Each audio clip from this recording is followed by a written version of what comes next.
করবো পনির পোস্ত। পনিরগুলোকে চৌকো চৌকো করে কেটে নিয়েছি, আলু ভেজে তুলে রেখেছি। পোস্ত নিয়ে নিলাম, পোস্তগুলোকে বেটে নেব। পোস্তটাকে বেটে নেব। এখন পোস্তের জন্য যে পেঁয়াজ, কাঁচা লঙ্কা, টমেটো।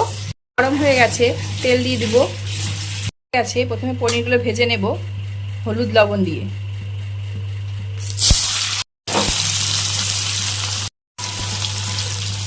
হলুদ আর লবণ দিয়ে দিলাম, দিয়ে এখন ভেজে নেব।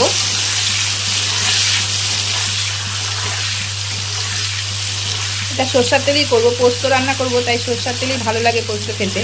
তাই আমি পোস্তটা সরষার তেলেই করবো আজকে।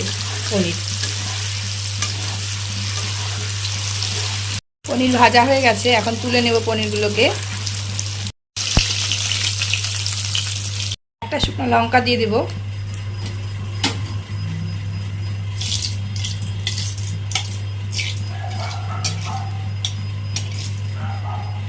এখন দিয়ে দিব কটা লঙ্কা, কাঁচা লঙ্কা। এখন দেব পেঁয়াজ। অল্প ভাজা হয়ে গেলে তখন পেঁয়াজগুলো দিয়ে দিতে হবে। এখন দেব হচ্ছে টমেটো। এখন এই পেঁয়াজ আর টমেটো ভালো মতো ভাজা হয়ে গেলে একটু মশলা দিতে হবে, তারপর দিতে হবে পোস্ত। দিব লবণ, হলুদ।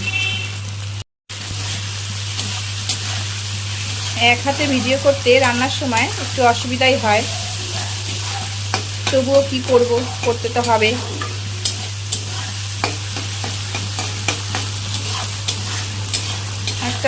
একটু অসুবিধা হয়।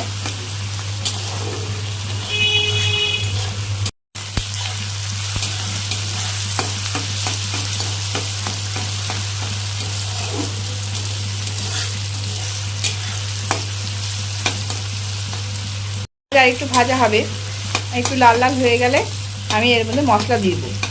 একদম অল্প পরিমাণে জিরার গুঁড়ো, ধনিয়া গুঁড়ো, লঙ্কার গুঁড়ো, কাশ্মীরি লঙ্কার গুঁড়ো। এখন এগুলো ভালো মতো কষিয়ে নিতে হবে।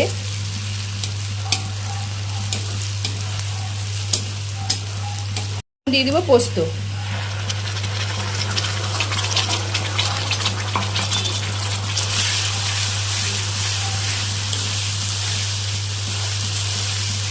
দিব অল্প মিষ্টি।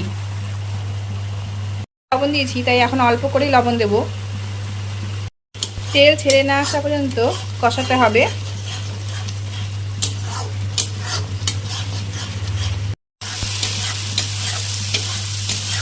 তেল ছেড়েই আসছে, এখন আমি জল দিয়ে দিব। জল ফুটে গেছে, দিয়ে দেবো আলু, দিয়ে দেবো পনির। ঝোলটা একটু শুকিয়ে গেলে নামিয়ে নেব। নামানোর আগে একটু বাটার দিয়ে দেব। গ্যাসটা অফ করে দিয়েছি, আর ঝোলটা একদম শুকিয়ে যাবে। আমি নিয়েছি, হয়ে গেছে পনির পোস্ত।